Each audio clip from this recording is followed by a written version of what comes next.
So here we are. I want to thank you guys for joining us again. And, we've got sort of a continuation here, continuing theme, working our way through the resilience drivers for recovery and valuation growth. And last week, we covered a fair amount of detail on the growth and started the market size driver, and had a lot of good feedback about that. And then I know Matt and Missy finished their deep dive, and then we had a call yesterday to sort of go through the growth report that gets generated out of that. I think you guys found that pretty useful.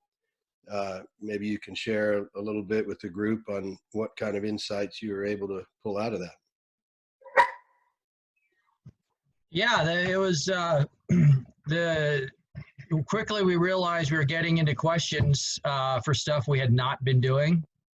And so it's just a really nice wake-up call to think about a side of the business that we had not been thinking about, at all. And keeping track of what happens on a month-to-month basis, from contacts we make, accounts that come and go, orders coming in, just documenting things so that we can always look back, and/or a potential buyer could always look back into our notes and see when things happen for this company and pick up a track record on how the growth actually took place. Specifically on that too, I feel like the market is, for us, really diving into our market and the documentation like Matt was mentioning. I think that those are definitely places where we can improve. Yeah, those are the things we got to spend some time on. There's a lot of information in that report, as you know. And I spent a little bit of time sort of reviewing how to interpret the information and how to look at all the different aspects and sort of interactive effects that exist. And depending on your stage, it sort of determines what lens you look at the information through. I know Randy, who can't be here today, is just getting started. Matt and Missy, excuse me, still pretty early in the process as well.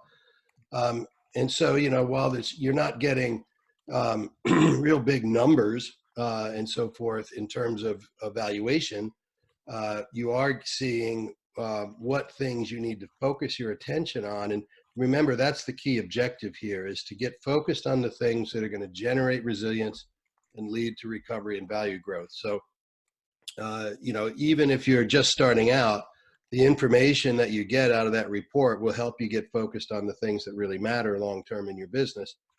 Because as we've discussed, frequently already, this is really about creating a pathway for resilience, recovery, and value growth, and that, knowing what things you need to attend to as you go, right? So instead of sort of getting way down the road, like most of my clients do, and then looking at this report and going, holy cow, we haven't done, most of this stuff, and then seeing it as a big mountain of things you have to take on.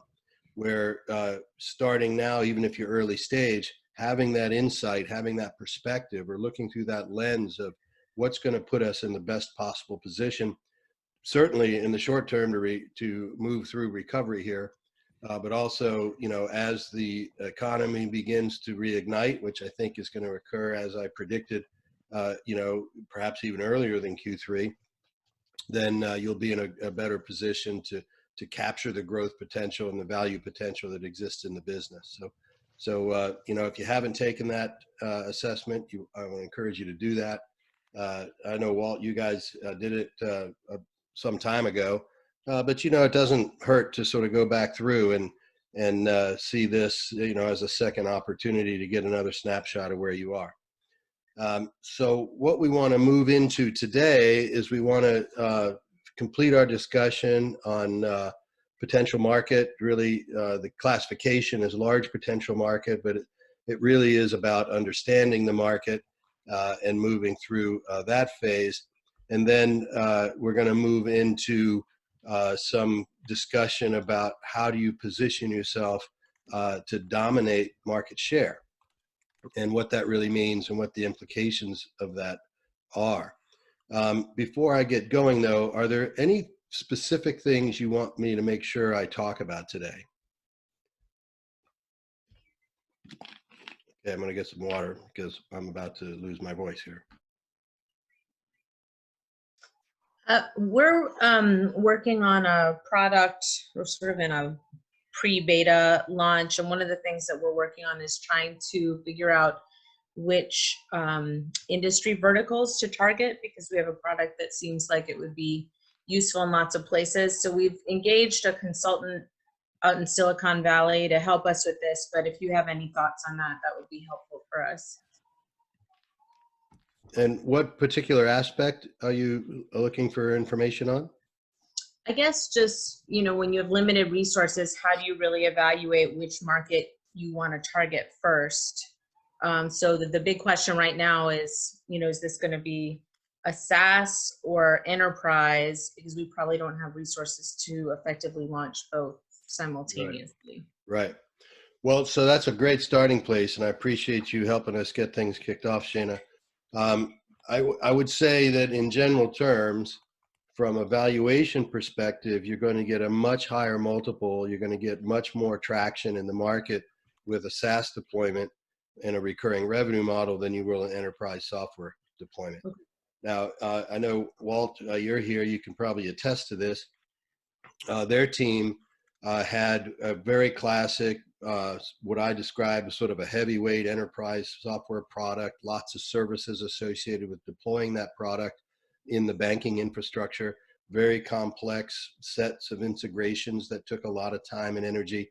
And one of the things that emerged in our original assessment of their company, Exclamation Labs, was the opportunity that they uncovered by building, in effect, a bunch of plugins that covered, you know, let's say 85 to 90% of the systems that were typically found inside the regional banking world. That way they could deploy a SaaS solution and deploy it much more quickly and much more cost effectively using sort of a combination of a SaaS architecture with the innovation of these pre-built plugins. The net result of that is they're able to engage a much broader market much more quickly, much less friction, because you're now talking about capping or tapping the expense budget instead of the capital acquisition bucket or the capital expenditure bucket. And typically speaking, that makes the transaction occur much more easily. And then that creates obviously much more predictability on the front end of your sale. But more importantly, and most importantly, it sets up a recurring revenue model. Over time, you also get sort of the extended value of reluctance to switch. When you have something that's sort of an ongoing integral part of day-to-day operating expenses as opposed to a capital acquisition, then what ends up happening is a competitor can come along with another solution, but the switching costs then become a critical factor in terms of you retaining that customer, right? So it does create, in fact, a technological barrier to entry and a pathway for our second topic today, which is a way for you to dominate market share.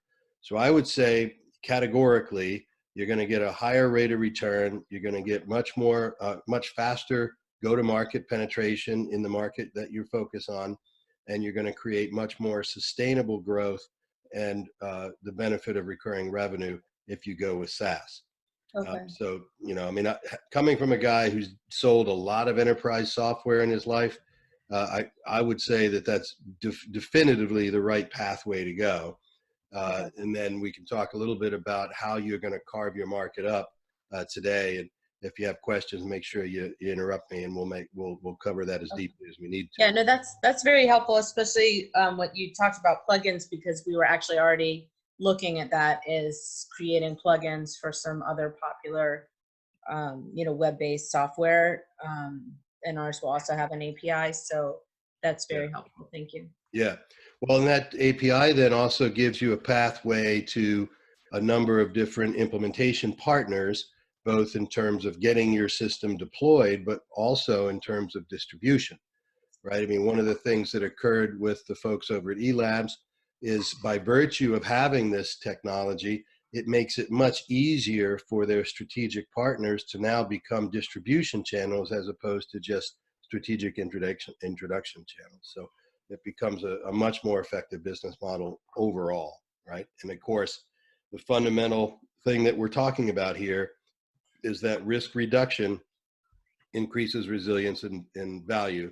And there's nothing really more risk reductive than having that kind of deployment, right? So we started last week talking a little bit about the size of the market, and this came up yesterday when I met with Matt and Missy. So it's actually pretty apropos to the topic today. What you want to do about evaluating your market size is start with the market as a whole. And of course, everybody always says, hey, everybody needs our stuff, but we know that's not factually true. You want to start looking at where are the vertical segments of the market that you can capture. We used to refer to these as beachheads. So even though there's lots of different potential, you want to look at which are the ones that we can penetrate quickly, move aggressively, and dominate in order to capture that beachhead, sort of own that space, be the leader in that space, and then step over to an adjacent market. Now, this is hard for entrepreneurs because psychologically, we want to get all of it, right? And it's the shiny object, is that I'm working on, let's say a particular segment. If I could use Matt and Missy as an example, we talked a little bit about like the wheelchair space, or I don't know, how do we classify that market? Handicapped. Disability space. Disability space. That's the word I'm looking for, right? The disability space. Yeah. And that is a potential vertical. Well, there's also, lots of others, the athletic equipment space, which is another potential market. And if you look at the overall market, if you start, as you were suggesting, Shana, you start diluting your investment in creating market penetration, you end up with a much lower rate of return trying to spread out across multiple markets, when if you put all your effort into capturing the larger of the however many, let's say 2 or 3 that were for today's purposes, then you can penetrate, own that market, you get a greater rate of return on that market, and then you can branch off to the next market. So it's really staying disciplined in that, right? The other thing that we talked a bit about, and we really want to go into a little bit more today, is looking at your potential market from the perspective of the characteristics of the market. So it's not always just the size of the market. One of the things that I remind people of is that when you're setting up a sales engagement, whether it's a face-to-face sale or whether it's an online sale or whatever it is, you want to be thinking in terms of what I refer to as the buy cycle. We all talk about something called a sales cycle. The visual image of that is a funnel, and you put a bunch of stuff in the top, and some of it leaks out and some of it goes to the next stage, and you keep working through. What a lot of people don't talk about is the buy cycle. And what the buy cycle is the prospect's mirror image of the sales cycle. So if you think about your sales cycle as a series of stages, suspect, prospect, qualified prospect, whatever it might be, there are certain things that the buyer, the customers, certain decisions they're going to be making, and certain things they want to see, hear, and experience from you that will help them make the decision. Now, it's really fascinating that in all buying scenarios, people make buying decisions in order. So whether they're buying a stick of gum, buying a car, or buying a house, they're actually making a series of decisions, and they always make those decisions in the same order. So if you know what that order is, then you can begin to look at qualifying or using that information and that understanding of the process the buyer is going to use, so you can match what you do to align with their decision process, their decision criteria. So when I was selling enterprise software, I'd spent a lot of time in the early stage of the engagement asking questions about, what are you going to need to see in order to make this decision? What are you going to need to know in order to make this decision? Well, how is the best way for us to show that to you? Do you want to see it demonstrated? Do you want to see a white paper on that? Do you want to talk to another customer that does that? Right? What are the things that you're going to use in order to make this buying decision? That's going to help you move through the process much more effectively. Once you understand that dynamic for a collection of customers, you now have a much deeper understanding of some of the key characteristics of the market. So it's not just size, it's how does this market actually function? Does that make sense? Okay. All right. Then so you would sort of take a look at your total available market. That's all potential customers across all verticals. And then you start breaking up into little subsets. We use disability space, athletic space, home goods, whatever, as, possible examples with Matt and Missy yesterday. And then you evaluate each of those segments in depth. So you get a much better understanding of, well, how many wheelchairs do people buy in a year, right? How many hockey sticks do they buy in a year? What's the return rate on those hockey sticks? What would the return rate of our product be if we had 100% of that market, if we had 50% of that market, if we had 20% of that market? And how do we feel about what it's going to take in order to capture that dominant percentage of the market?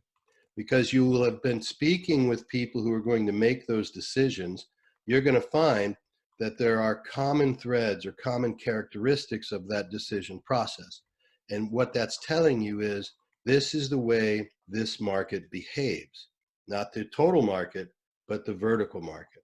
So, the disability space makes their decisions this way.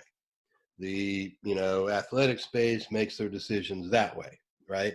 And then you'll know what you have to do, the investments you have to make in order to capture those markets, right? And that'll help you make a decision, a priority decision on where you're going to focus, because you're going not just on size, but also how hard or how easy, how expensive or inexpensive it is to actually capture a given segment of the market. Does that make sense? Okay.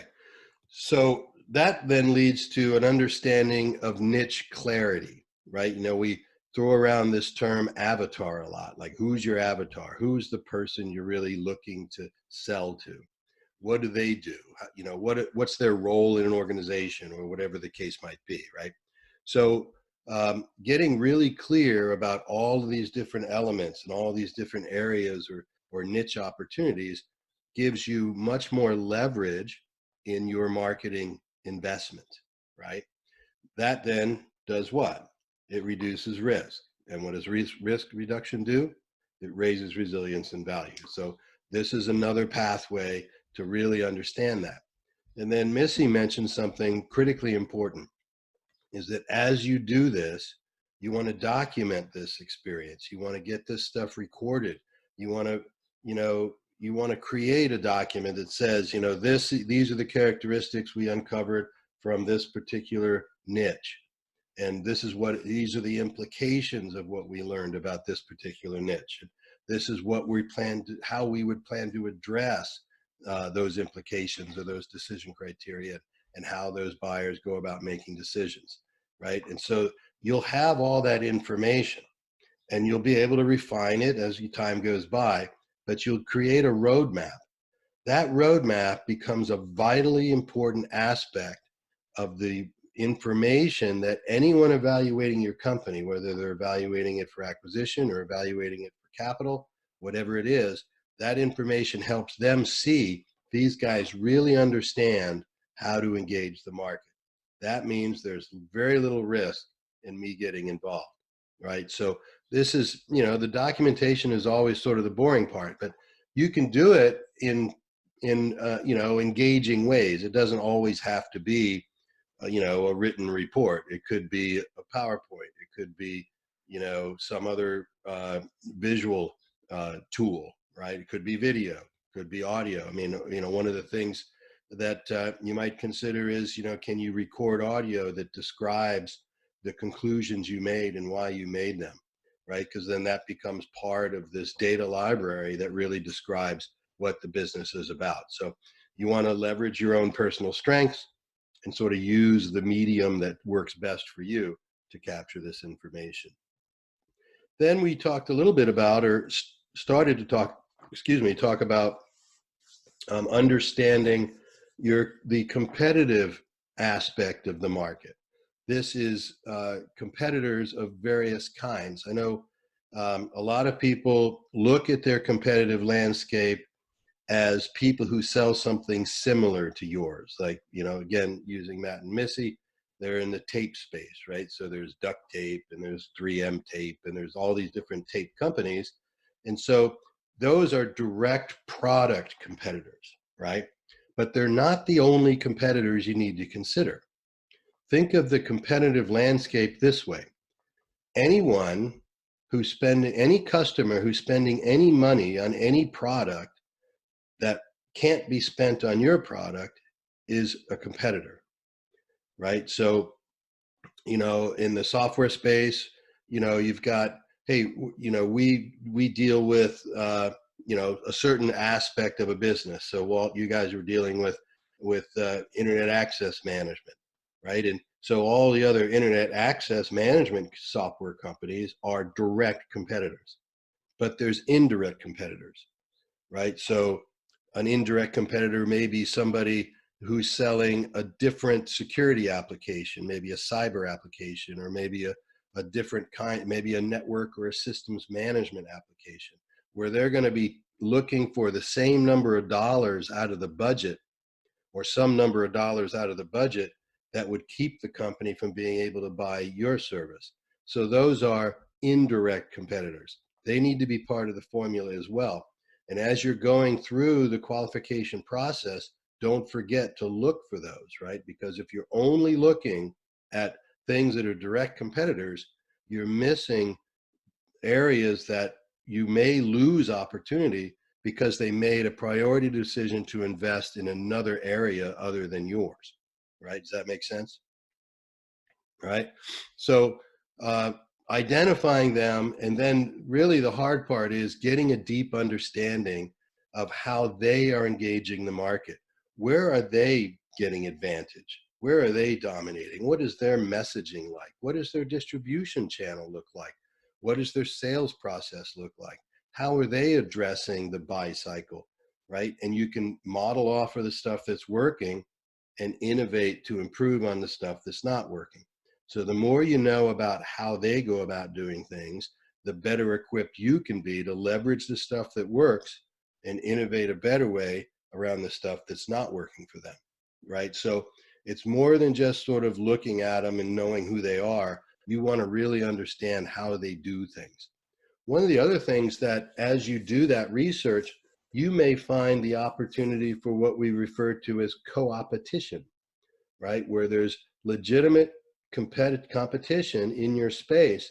There may be opportunities for you to partner with a competitor and actually leverage what they're doing to gain access to their channel, or to gain access to their customers, or to partner that way. So don't just assume that a competitor is the enemy and you don't want to get in there, because a lot of times you'll find opportunity within that.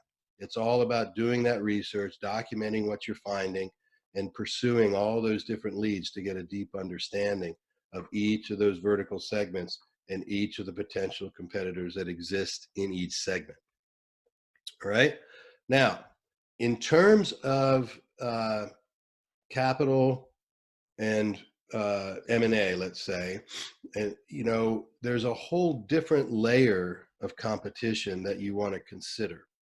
So if you think about knowing enough about the competitive landscape, for instance, there may be another player that's of equal or perhaps slightly larger size, and knowing what their strategy is. What is their exit strategy? Where do they see their key value components to be?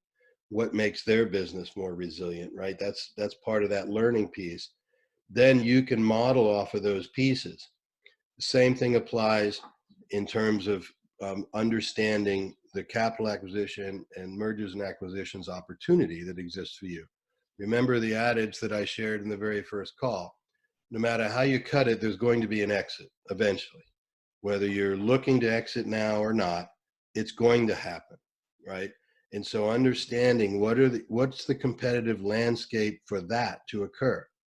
Likewise, it's safe to assume that most of the companies that are in the market adjacent to you or alongside you or competing for the same budgetary dollars as you have capital requirements just like you do, right? So if you think about it that way, what are they doing that could give them an advantage to secure the capital that you want to secure, right? How are you going to compete for the available capital in the market, whether it's banking capital or investment capital or strategic capital, whatever it might be?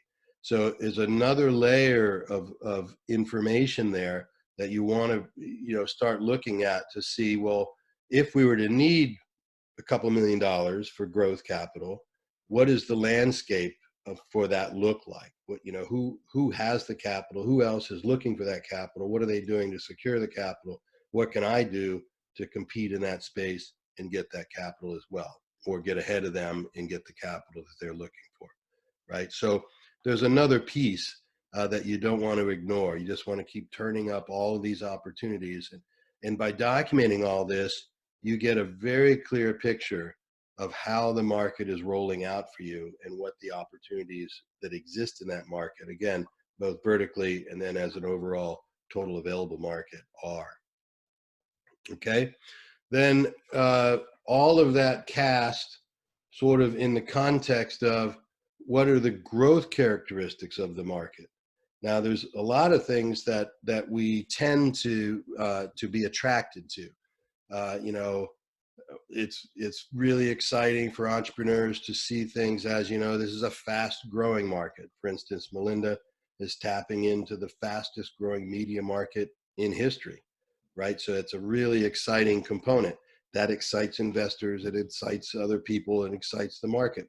That's a great thing.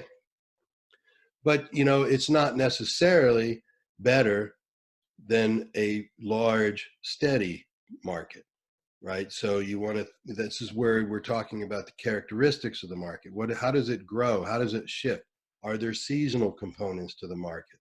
Is it overall an upward trend, or is it somewhat flat and you're going to look to make a spike or create a bump in that curve, right? How are you going to actually look at the future market potential that exists in these little vertical niches and then in the overall market as a whole? Now, before I sort of shift over to dominating, Anissa, you've spent a lot of time here. Is there anything you want to add to what I've covered so far? Yeah, actually, I want to go back to where you very first started in terms of defining your market, because you and I have both seen time and time again in conversations in either raising capital or preparing a company for acquisition, that when you talk to those potential acquirers or potential investors, one of the, quote unquote, red flags for them is if you say something like, everyone wants our solution.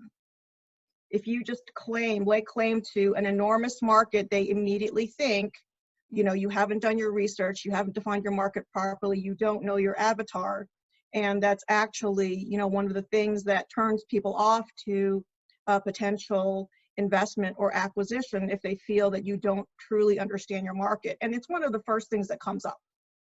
Yeah. So having this information really equips you.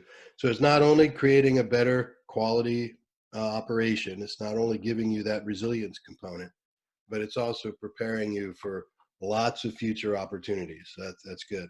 Yeah. And then I just would like to acknowledge Jonathan over at Exclamation Labs for just doing an incredible job with his research and his documentation and the further questions that came from that, where we're able to answer people's questions about like, is that market actually growing? Well, we can say, yes, it is because of consolidation. And here's all the data that we have to back that up. So your research about your market may lead you down other paths of questions to answer, but those are things that are going to come up in due diligence and preliminary talks that you want to be prepared for. And Jonathan in particular has done that really, really well. Yeah, I remember that. If I could dovetail on that a little bit, because the first pass through, we looked at the consolidation. I remember as a group, we sort of left, we were concerned that, well, if it's consolidating, does that mean it's diminishing our opportunity, right? Because there's a smaller number of customers. But then in further research, we recognized that no, not at all. It's actually multiplying our effective market substantially. So it becomes a much larger potential opportunity. We're riding that consolidation wave. And that's going to make it an even better, more resilient, more valuable company. So I talked a bit about the market definition already, and sort of getting vertical on your focus, and really being clear about, well, what is the total available market, and what are the subsets of the market that we're going to penetrate, and what order are we going to penetrate them? What is our strategy to capture and dominate those, right? Like that. So the point here is that if you can show that you have an aggressively growing total available market with aggressive hotspots within that market that you've focused on, and that you have a clearly defined strategy for competing in that market and taking a dominant position in that market, then you can document all that and show people that you have this deep understanding, you create the kind of resilience you're looking for. So the question that you're asking is, does your company, is it the dominant competitor? Are others looking to take your market share? Or are you feeding off of the residual market share that they're leaving behind, right? And that sets up a framework for you where now you can begin to just monitor. You monitor your penetration of the market, you monitor their penetration in the market, you monitor the market dynamics.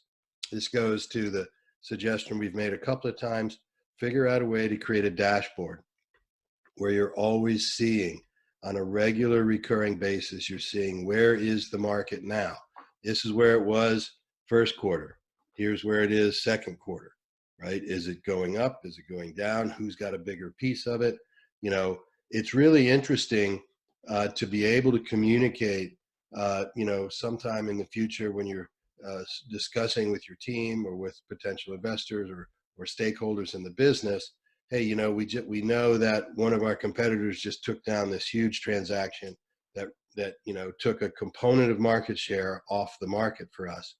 So you see that. It's not necessarily a bad thing. Understanding it is a good thing. So it's monitoring this so that you're always able to see where you are relative to everybody else who's competing for the same dollars and where they are. That gives you a much more resilient, much more secure posture, much lower risk posture. Then you want to develop or innovate ways to communicate why your company is either going to retain its position of dominance or capture its position of dominance. So, this is part of the story that you want to tell. If you think about any of these segments as you relate what you discovered in your research, then you're going to translate that into, this is how we are going to move into that space, taking advantage of those bi-cycle opportunities with aligning our sales engagements, our sales cycle, our sales methodologies, our marketing strategies, our communication strategies. And then this is how we're going to communicate amongst ourselves, amongst all the stakeholders, and in the market for our position of dominance, right? So the more reasons you can communicate for your position of dominance, the better. I'm sorry Melinda had to drop off, but we had a really interesting experience of this just last week. We were talking to a potential strategic partner, very large market penetration partner for us. And, on the surface level, they had a good understanding of what we were doing with Podopolo and why it was an interesting innovation that will in fact be disruptive to some degree in that large media market. But they asked a couple of questions, and really came down to sort of, well, what's so different? And it was interesting because we had the opportunity to do this offline. And as we did, we ended up with this enormous list of bullets and sat back and thought, wow, look at that. We never would have thought that we had that big an advantage. But these are key strategic components that address massive buying decisions in that market. So it's, it not only helped us, it helped us feel really good about where we were, but it gave us something to communicate, because now we can take that list of bullets, and those can literally be, the statements of benefit associated with the solution that we're bringing to market. So in the process of doing the research, in the process of having the conversations, recording that, and then revisiting it in a structured way, gave us the opportunity and gave us the fodder, if you will, that improves our entire messaging scenario, improves our entire go-to-market strategy, improves the way we communicate to the market the benefits and the advantages that we're bringing, so that, not only for the target, the customer, but also for the other stakeholders, right? So having your team, your employees, your partners, your contractors, whatever, understand these areas of dominance gives them energy, gives them security, gives them enthusiasm for what you're doing. Then at the same time, communicating to your customers a higher order of benefit than anyone else is giving them, they're gonna be really pleased that they have this opportunity. I can tell you that this is the first time in the 40 some odd years I've been building businesses that I've heard beta clients actually thank someone for the opportunity to be involved with this product. That is a significant event where they got to design. They started getting to a place. This is what I describe as a customer getting to design. That is, they now have a deep enough understanding of your product that they're innovating new ways to use it, right? Matt and Missy, you guys have experienced this a lot, where, I remember you told me the story about the guy who cut a square and put it on the console of his van, so his computer didn't slip around. That was an innovation that led to a whole new product, right? So you had a customer that innovated, right? Yes. It happens all the time for us. I feel like Yeah, every product that we've launched has been in response to the customer demand. Yeah, exactly. So that's the kind of thing, is you get a customer to that place, which is, I call design or vision, where now they're envisioning themselves using the product, and they're coming up with new ways and new applications for the product. Now that's really sort of the holy grail. If you can capture those, again, this then is reflective on the topic we covered a couple weeks back. If you have that social intelligence, if you have that deep relationship with the customer and you're recording those interactions, now you're capturing that information, and that information is flowing not only into your product feature set, your product design, but also into the communications about the uses of the product that you can now leverage, right? So that adds value, adds resilience, and reduces risk for the company. Anything you want to add, Anissa?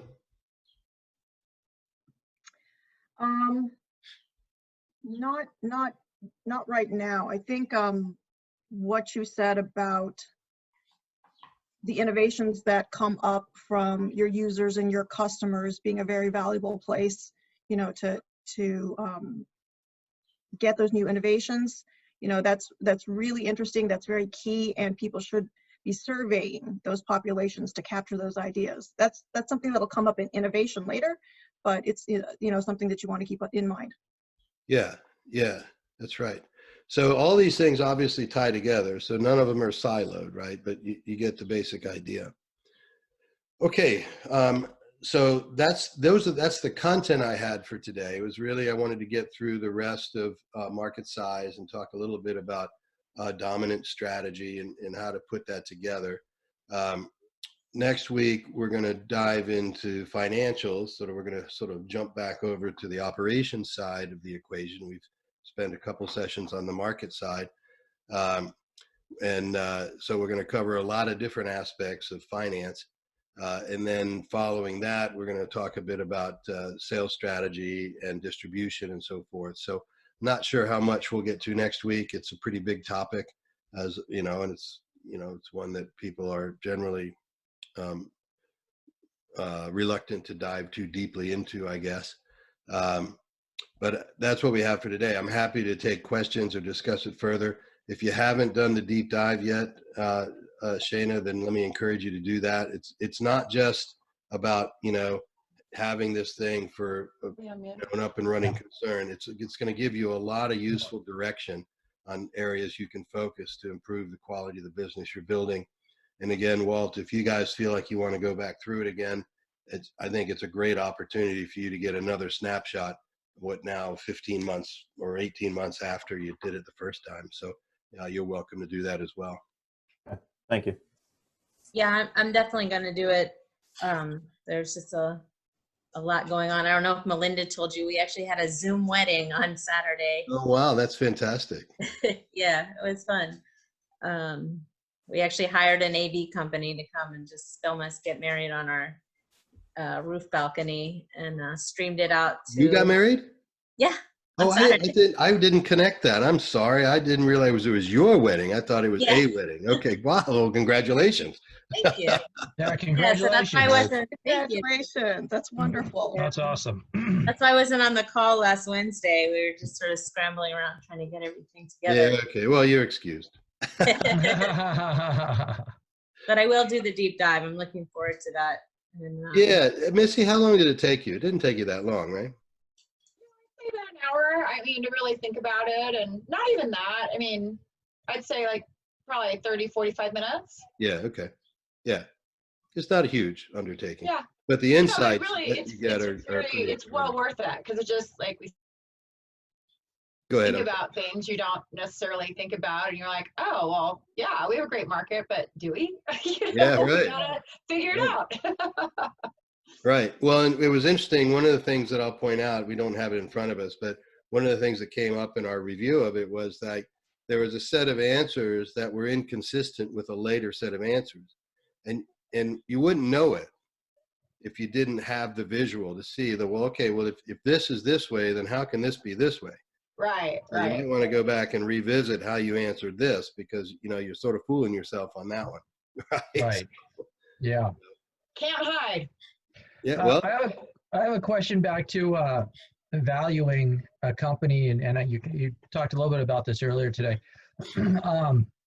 When like if let's say we're about to go under contract with a company to be a supplier for us or this or that, do buyers see it as more secure to have long-term, maybe a 2-year, 3-year agreement in place, or or would buyers rather see like a month-to-month or a short-term contract, knowing, I mean, my thoughts are like most whoever's would buy us, for example, is probably going to look at us and say, we can do what they're doing, but at a heck of a lot less expensive way than what they're doing. And we can cut out the way this is and this, and we get economy of scales with all this kind of stuff. So would it be better for us as we set stuff up to do it short term with different relationships, or would people rather see it long term, even though they don't have the ability to increase their margin from doing things their own way? Yeah, it's a good question. You actually already know the answer to the question, so let's just walk through it, right? Okay. So put yourself in the position of the buyer. Which scenario inherits higher risk? The short term. Right. Mm-hmm. So what does that say? Okay, so they'd rather have the long term and not the ability to increase margins so they want to get, okay, good to know. Yeah. Because what they know and what you know but aren't seeing is that, well, you can always change the term of the contract, right? Having the relationship established for 2 years is great, or 5 years, or however many years it is. But you know, in that contract, you want to make sure you have the opportunity to go back and say, hey, you know, we need to renegotiate this part of the contract because we're changing this. That can work to their advantage as much as their disadvantage, Mhm. right? So Right. you could find yourself in a position of where you find a way to dramatically increase pipeline or market penetration or volume requirements that exceed the initial estimate on the agreement you have. So you could actually go back and use that opportunity to give them the benefit of either an improved margin picture for yourself or the benefit of lower cost for you or lower price to them and extend the contract further, Mhm. right? So you would evaluate, well, is it worth it to us to leave the margin where it is and get another 3 years? Or do we want to go ahead and shorten the term of the contract and change the margin profile? Right? Mhm. You can, you know, it's another opportunity for you to refresh this aspect of your business based on the dynamics in the market, right? Right. So establishing a long-term agreement gives you a much broader window to do those things, right? If you're working Yeah. on a short-term, an 18-month or 24-month agreement, you know, everybody's sort of looking at the terminal end of the agreement instead of looking at the strategic aspect of the opportunity. So Okay. longer term is generally better, Okay. unless it puts you in a really bad position. Then you'd want to evaluate that, but I don't think you have that. Yeah. No, not at this point. Yeah. Mhm. Okay. All right. Well, look, you guys, thanks for taking the time again, and you know, we'll plan to be here again next week. Anything comes up, feel free to email me or send me a message, and Shana, get a look at that deep dive and look at the data, and then if you want to do what they did and just schedule a call, there's a way to do that. And you know, we'll sit down and go through it. It took about a half hour to go through what was really pertinent anyway. Okay. I think they got some good insight there. Okay. That sounds great. Thank you. All right, guys, thanks a lot. Have a great week.